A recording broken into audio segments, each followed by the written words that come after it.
besoin de toi, maître. Heureuse est la mère qui t'a porté et allaitée. Heureux plutôt ceux qui écoutent la parole de Dieu et qui l'observent.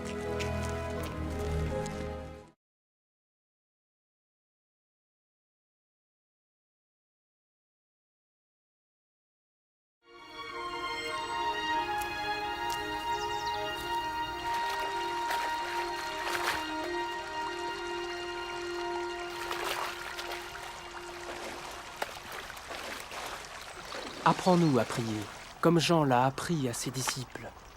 Quand vous priez, dites « Notre Père qui es aux cieux, que ton nom soit sanctifié, que ton règne vienne, que ta volonté soit faite sur la terre comme au ciel. Donne-nous chaque jour notre pain quotidien. Pardonne-nous nos offenses, comme nous pardonnons aussi à ceux qui nous ont offensés. Protège-nous contre la tentation et délivre-nous du mal. »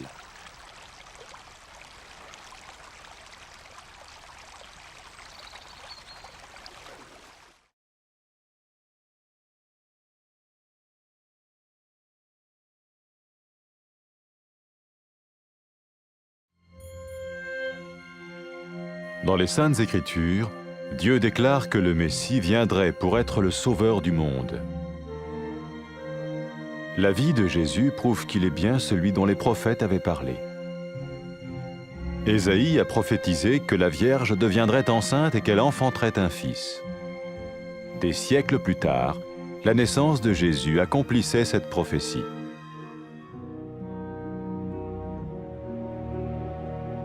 Les Saintes Écritures déclaraient que le saint à naître serait appelé le Fils de Dieu. Cela signifiait que Jésus serait le Fils de Dieu au sens spirituel et non au sens physique. Nous le voyons par sa manière de vivre. Il a guéri des malades, il a pardonné leurs péchés, les a ramenés à Dieu et leur a promis une place dans le royaume éternel de Dieu. Il s'est offert lui-même en sacrifice pour le péché à leur place. Puis il est revenu à la vie, victorieux sur la mort selon le plan de Dieu. Jésus a dit « Personne ne me prend la vie, mais je la donne de ma propre volonté. » La vie de Jésus n'a pas seulement accompli les écrits des prophètes, mais elle a aussi confirmé la vérité de la sainte parole de Dieu. Les prophètes avaient écrit « Ta parole, ô mon Dieu, est parfaite, elle dure à toujours. » Jésus lui-même a dit « Le ciel et la terre disparaîtront, tandis que mes paroles ne disparaîtront jamais. » Jésus est venu pour nous donner la vie dans toute sa plénitude. Et quand l'homme a désobéi à Dieu dans le jardin d'Éden, il a choisi sa propre voie et ses actions l'ont séparé du Créateur.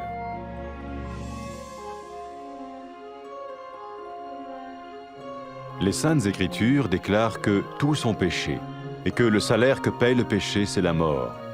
Il s'agit de la mort spirituelle, éternelle séparation d'avec Dieu. Mais tout comme Dieu a donné un bélier pour qu'il meure à la place du fils d'Abraham, ainsi il a envoyé Jésus, le Messie, mourir à notre place. Sa vie, sa mort et sa résurrection restaurent la relation entre Dieu et tous ceux qui mettent leur confiance en lui. Maintenant, non seulement Jésus pardonne les péchés de ceux qui le suivent, mais il les sauve aussi du jugement éternel de Dieu. Ils sont sûrs d'aller au paradis et de vivre avec lui pour toujours. C'est cette vie et cette liberté de la culpabilité et du pouvoir du péché que Jésus offre à chacun aujourd'hui. Cela ne veut pas dire suivre une religion, mais choisir d'avoir foi en Jésus qui dit « Je me tiens à la porte et je frappe. Si quelqu'un entend ma voix et ouvre la porte, j'entrerai chez lui. » Cela veut dire se tourner vers Dieu et croire que Jésus vient dans nos vies pardonner nos péchés et nous rendre tels qu'il veut que nous soyons. Il ne suffit pas d'approuver intellectuellement ce qu'il dit, ni de vivre une expérience émotionnelle. Nous le recevons par grâce, au moyen de la foi, par un acte de notre volonté. Lorsque quelqu'un est prêt à suivre Jésus le Messie, il peut lui parler par une simple prière. Peut-être êtes-vous prêt maintenant à ouvrir votre vie à Dieu. Si oui, vous pouvez vous joindre à la prière suivante, silencieusement. dans votre cœur. Seigneur Jésus, j'ai besoin de toi. Merci d'être mort sur la croix pour mes péchés.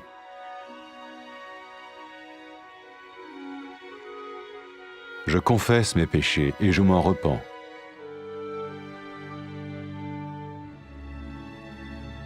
Je t'ouvre la porte de ma vie et je te reçois comme mon Sauveur et Seigneur.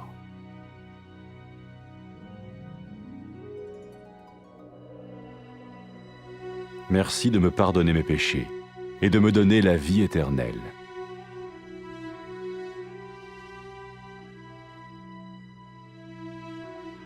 Fais de moi le genre de personne que tu veux que je sois. Maintenant que je deviens l'un de ceux qui te suivent. Amen.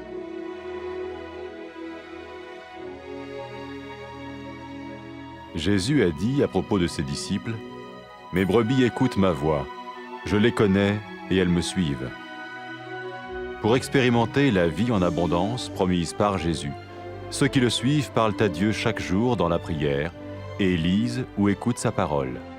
Ils parlent de lui à d'autres personnes et rencontrent régulièrement ceux qui l'aiment et le suivent.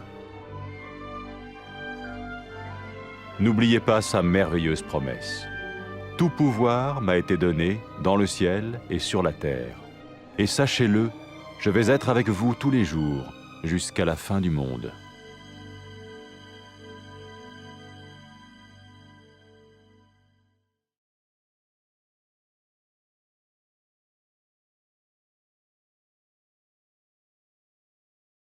Безнең белән бул. Остазыбыз, сине тапкан ана бәхетледер. Allah sizin tınlauşılar, hemen ötevşiler, bəxtli.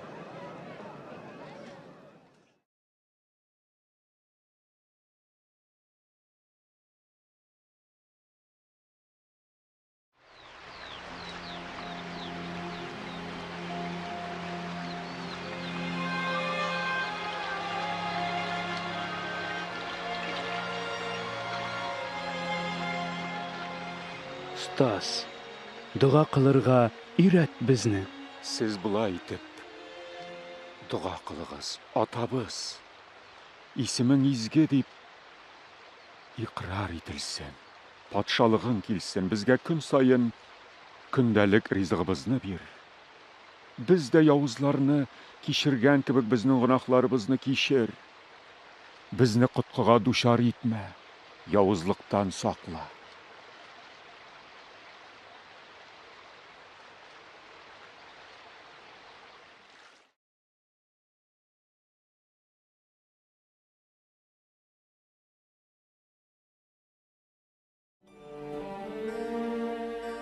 Аллаһы Тәгалә изге язмада кешелекне коткару өчен Мәсихнең җиргә киләчәген дөньяга белдерде. Гайсаның тормышы аның борынгы пәйгамбәрләр сөйләгән зат булуын ачык дәлилли. Ишагия гыйфәтле кыз авырга узып угыл табачак дип пәйгамбәрлек иткән иде. 100 еллар үткәч Гайсаның тууы бу пәйгамбәрлекнең үтәлүе булды. Ул изге зат Аллаһ Тәгаләнең рухи улы дип аталачагы турында да белдерде изге язма. Гайсаның тормышыннан без нәкъ шуны күрәбез дә. Авыруларны сауыктырган, гөнаһларны кичергән, Аллаһ Тәгаләнең мәңгелек патшалыгында иминлек алсыннар өчен кешеләрне аның белән килештергән. Гайса кешеләр урынына аларның гөнаһлары өчен үзен курбанга китергән һәм үледән терелеп торган. Минем тормышымны миннән бер кем дә ала алмый. Мин аны үз ихтиярым белән бирәм дигән Гайса. Гайсаның тормышы пәйгамбәрләр язганның, Аллаһ Тәгаләнең изге сүзенең хак булуын исбат итте. Пәйгамбәрләр Худайның сүзләре саф, Худайның сүзләре күкләрдә мәңгелеккә расланган дигән. Гайса үзе әйткән, күк һәм җир юкка чыгачак, әмма минем сүзләрем юкка чыкмаячак. Гайса безгә тулы камил тормыш бирү өчен килде. Жәннәт бакчасында кешеләр Ходай әйткәнчә түгел, ә үзләренчә яшәүне сайлаганга күрә Аллаһдан аерылган иделәр. Изге язмада барсы да гөнаһ кылдылар. Гөнаһ өчен җәза үлем дип язылган. Бу Аллаһ Тәгаләдән мәңгелеккә аерылган булуны, рухи үлүне аңлата. Ибраһим угылының үлемен үз өстенә алу өчен бәрәнне җибәргән сыман, Аллаһ Тәгалә Гайса Мәсихне безнең урынга үләргә дип җибәрде. Гайсаның тормышы, үлеме, үледән терелеп торуы Аллаһ һәм Аллаһыга ышанучылар арасындагы мөнәсәбәтләрне яңартты. Гайса артыннан баручыларның гөнаһлары кичерелде, алар Аллаһ Тәгаләнең мәңгелек хөкеменнән коткарылды. Гөнаһ кыллыгыннан, гаиптән азат булу һәм чын тормыш менә нәрсә тәкъдим итә Гайса бүген һәр кешегә. Бу ниндидер дин тоту түгел, бу Гайсәгә ышануны аңлата. Менә мин ишек төбендә шакып торам. Кем тавышымны ишетеп ишеген ачса, мин аның янына керәчәкмен, ди Гайса. Гайсәгә иман китерү, Гайсәгә эндәшүне, гөнаһларыбызны кичерүен үтенүне, аңардан безне үзе күрергә теләгәнчә итеп үзгәртүен соравыбызны аңлата. Бу фикер нәтиҗәсе я булмаса хис тойгылар түгел. Без Гайсаны ышану аша үз ихтиярыбызның карары белән кабул итәбез. Әгәр кеше Гайса Мәсих артыннан барырга әзер икән, ул Аллаһыга гади генә дуга белән мөрәҗәгать итә ала. Бәлки сез хәзер Аллаһ Тәгаләгә тормышыгызны ачарга әзердер. Әгәр шулай икән, сез аңа ихлас күңелдән менә мондый дуга белән мөрәҗәгать итә аласыз. Гайса, мин сиңа мохтаҗмын. Хашта минем гөнаһларым өчен үлгәнеңә рәхмәтлемен сиңа. Гөнаһларымны таныйм, кичер мине.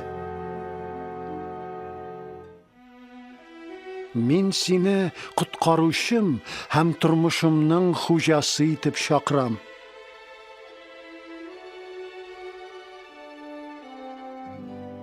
Гөнаһларымны кичереп, миңа мәңгелек тормыш бүләк иткән өчен рәхмәт сиңа.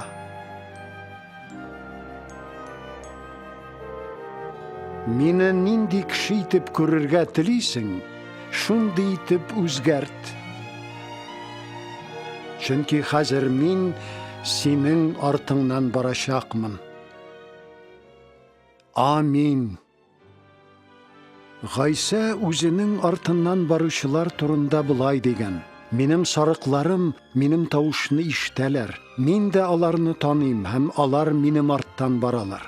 Гайса сөйләгән тулы тормыш белән яшәү өчен аның артыннан баручылар һәр көн дуга кылып Аллаһы белән сөйләшәләр. Аның сүзләрен укыйлар, тыңлыйлар. Башкаларга Гайса турында сөйлиләр. Аны яратучылар һәм аның артыннан иярүчеләр белән очрашалар. Гайса Мәсихнең вәгъдәсен исегездә тотыгыз. Күктә дә, җирдә дә бөтен хакимлек миңа бирелде. Мин дөнья беткәнгә тикле һәр вакыт сезнең белән.